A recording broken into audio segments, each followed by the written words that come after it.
Justice का बहुत जोर से लगा प्रधानमंत्री मोदी को, क्योंकि सरकार गिर सकती है भारतीय जनता पार्टी की। डीवाई चंद्रचूड़ और जस्टिस पीएम नरसिम्हा की बेंच ने याचिकाकर्ता से पूछा कि आप हैं कौन, आपका इस मामले में क्या अधिकार है। इसके बाद होते हुए याचिकाकर्ता से कहा कि आपको क्या हक बनता है। सुप्रीम कोर्ट ने शिवसेना की संपत्ति को एकनाथ शिंदे गुट को ट्रांसफर करने की याचिका खारिज कर दी है। फिलहाल शिवसेना की संपत्ति उद्धव ठाकरे के पास है। चीफ जस्टिस लेकिन आज डीवाई चंद्रचूड़ के 3 ऐसे थप्पड़ पड़े हैं कि गाल सूजा हुआ है साहिब का, मीडिया का भी मतलब गाल सूजा हुआ है।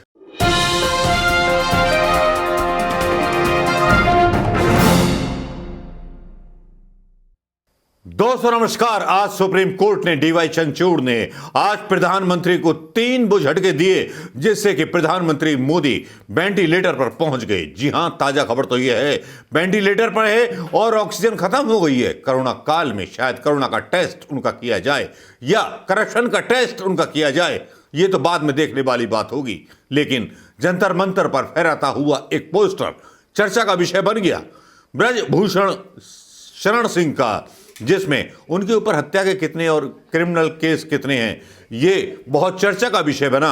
और उसके बाद जो होना था वो हुआ, जो होना था वो हुआ। एफआईआर दर्ज करने की मांग की थी महिला रेसलरों ने, वो सुप्रीम कोर्ट ने स्वीकार कर ली और दिल्ली की जनता को बोला कि इन साहब को जेल के अंदर भेजा जाए और इनके खिलाफ एफआईआर दर्ज की जाए। क्या एफआईआर बाकी दर्ज हो पाएगी? क्या सुप्रीम कोर्ट के आदेश माने गए अभी तक? हेट स्पीच पर माने गए अभी तक सरकार के द्वारा? सरकार ने हमेशा सुप्रीम कोर्ट को ठेंगा दिखाया है, भले ही डीवाई चंद्रचूड़ ने यह निर्णय लिया हो, क्रांतिकारी कहा गया हो, लेकिन आज डीवाई चंद्रचूड़ के 3 ऐसे थप्पड़ पड़े हैं कि गाल सूजा हुआ है साहिब का, मीडिया का भी मतलब गाल सूजा हुआ है। श्वेता चिप वाली एंकर पहुंच गई जंतर मंतर पर, तो आज उनकी बहुत हुटिंग हुई।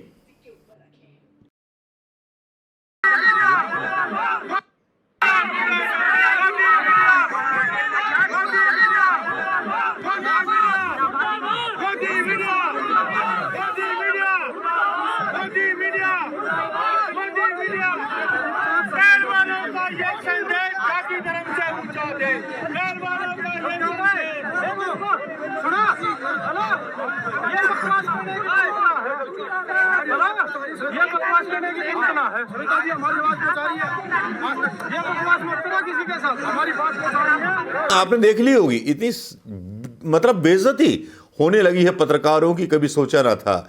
लेकिन आज सबसे बड़ा कमाल जब होता है जब ब्रजभूषण शरण सिंह की खबरों के बीच कुछ चीजें छुपाने की कोशिश की जाती है।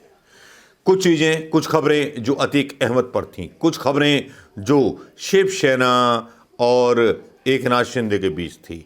लेकिन हम उन्हीं खबरों को पढ़ करके आपको बताएंगे कि जिन खबरों ने हलचल मचा दी है और भारतीय जनता पार्टी के नेताओं की नींद उड़ा दी है।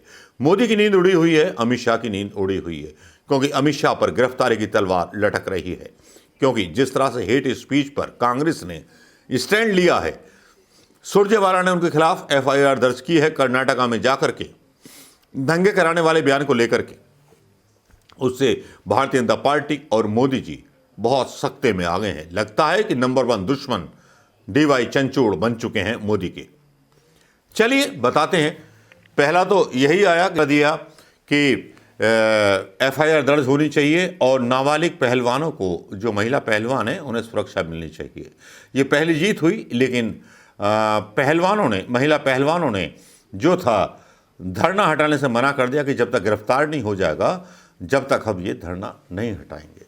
लेकिन एक खबर ऐसी भी थी जो योगी सरकार पर सवाल उठा रही थी, वो थी अतीक के ऊपर। और लास्ट वाली खबर में बताऊंगा एकनाथ शिंदे और उद्धव ठाकरे के बारे में, वो भी खबर आएगी। लेकिन बात करते हैं अतीक के बारे में। अतीक के बारे में सुप्रीम कोर्ट ने फैसला लिया और वो झटका दे गया बहुत बुरी तरह से योगी सरकार को। उन्होंने सीधे सीधे पूछ लिया कि भैया मतलब अतीक और उनका भाई अस्पताल ले जाए जाने वाले हैं, इसकी जानकारी किसने दी थी? योगी सरकार को कटघरे में खड़ा करते हैं। ज़्यादा डिटेल में नहीं जाएंगे, समाचार आप सबको पता होगा, लेकिन इतना ही हम बताएंगे क्योंकि अतीक अहमद की और उनके भाई की और उनके बेटे की जिस तरह से हत्या की गई, वो लगता है सरकारी हत्या की गई। सुप्रीम कोर्ट ने इस पर बहुत कड़ा संज्ञान लिया। सुप्रीम कोर्ट ने बहुत सीधे से बार कर दिया और पूछा कि हॉस्पिटल में आने वाले हैं अतीक और हॉस्पिटल में आने वाले हैं अशफाक, इसकी जानकारी कातिलों को कैसे मिली। यहीं पर योगी सरकार और मोदी सरकार गिरती हुई नजर आती है। यह अलग बात है कि अतीक की जितनी करीबी बीजेपी नेताओं के साथ थी, उतनी करीबी कांग्रेस के नेताओं के साथ नहीं थी। विषय हो सकता है, बीजेपी वाले कभी नहीं बताएंगे केशव प्रसाद मौर्य और अतीक का संबंध क्या था, केसीनाथ त्रिपाठी और अतीक का संबंध क्या था। बीजेपी उसी को डसती है जिसको पालती है, और माफिया था क्या नहीं था, इसके बारे में एक वीडियो आता है एक बच्चे का, वो मैं यहां डालना चाहूंगा। उनके बेटे को मार देते हो, उनके अरे मुसलमानों से कौन सी दुश्मनी है बाबा, कौन सी दुश्मनी है बताओ ना, कौन सी दुश्मनी है भैया। घर वाले को ढूंढ रहे हो, काहे महाराज?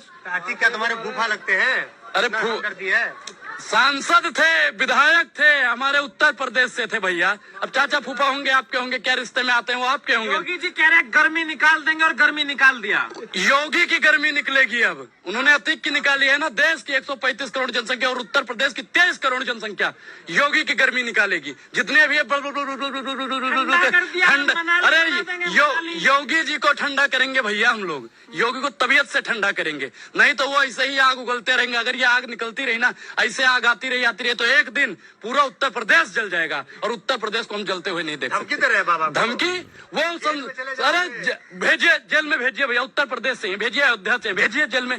बाप के बाद हिम्मत है इतनी, जिसने पहले ही धमकी दे दी मिट्टी में मिला देंगे, ये कर देंगे, वो कर देंगे। अरे भैया सभापति महोदय के सामने जब कह रहा था तब कहाँ मर गए थे आप लोग, तब नहीं धमकी थी वो वध क्या है? वध किसका होता है? राक्षसों का वध होता है।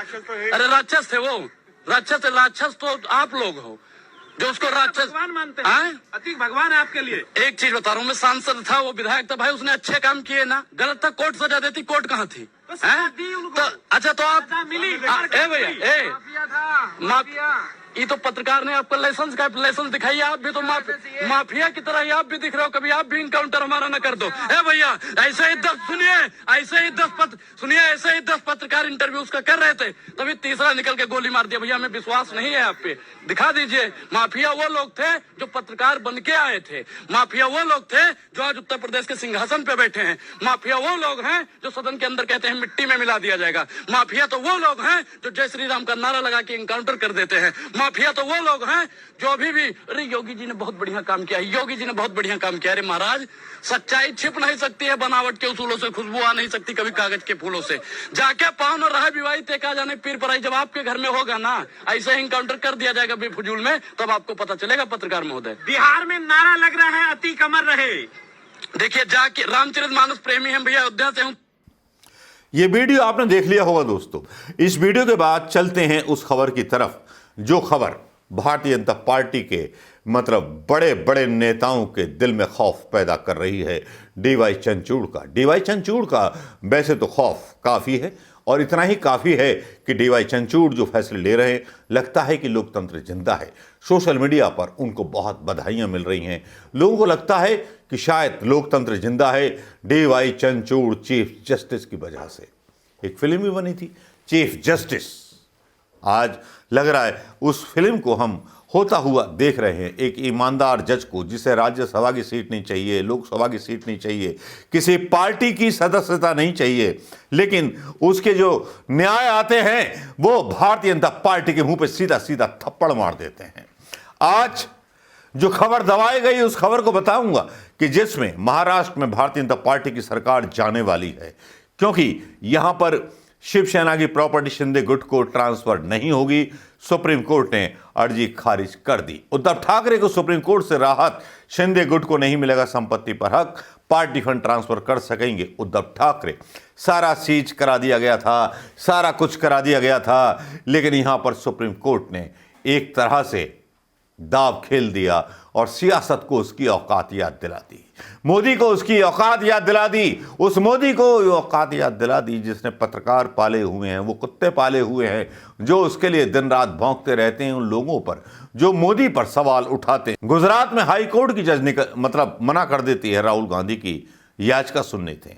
अभी तो नाटक बाकी है। शिवसेना की प्रॉपर्टी शिंदे गुट को ट्रांसफर नहीं होगी। सुप्रीम कोर्ट ने अर्जी खारिज करते हुए याचिकाकर्ता से कहा कि आपको क्या हक बनता है। सुप्रीम कोर्ट ने शिवसेना की संपत्ति को एकनाथ शिंदे गुट को ट्रांसफर करने की याचिका खारिज कर दी है। फिलहाल शिवसेना की संपत्ति उद्धव ठाकरे के पास है। चीफ जस्टिस DY चंद्रचूड़ और जस्टिस PM नरसिम्हा की बेंच ने याचिकाकर्ता से पूछा कि आप हैं कौन, आपका इस मामले में क्या अधिकार है। इसके बाद याचिका खारिज कर दी गई। दरअसल महाराष्ट्र के वकील आशीष गिरी ने कोर्ट में याचिका दाखिल की थी।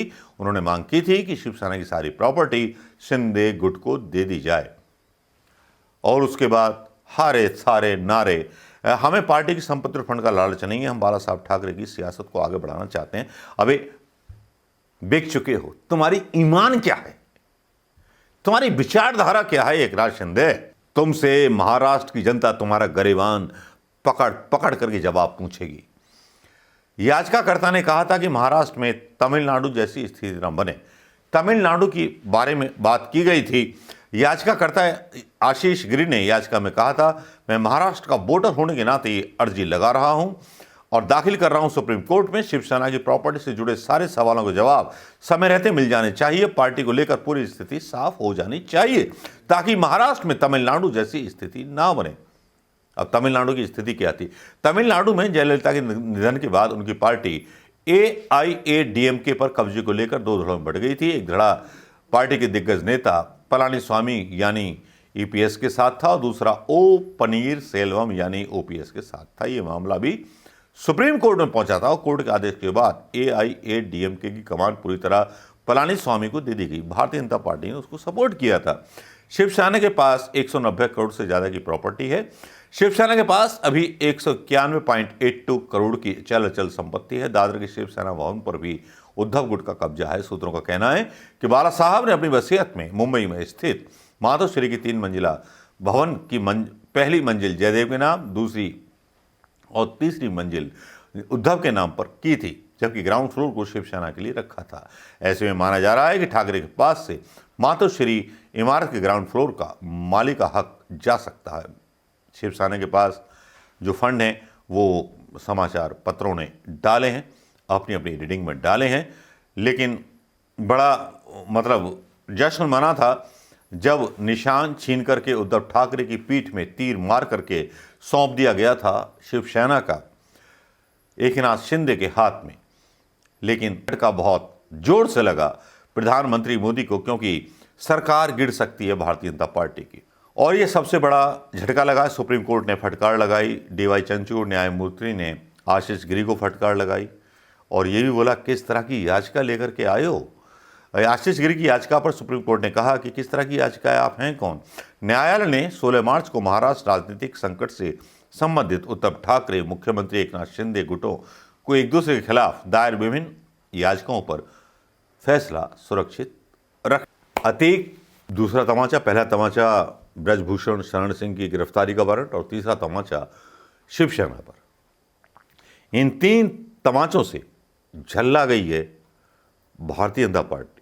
और यकीन मानिए, अतीक अहमद अंसारी कोई गुंडा या माफिया नहीं था। अपनों ने उसको मिलके मारा, अपनों ने उसको मिलके लूटा। नमस्कार, जय हिंद दोस्तों।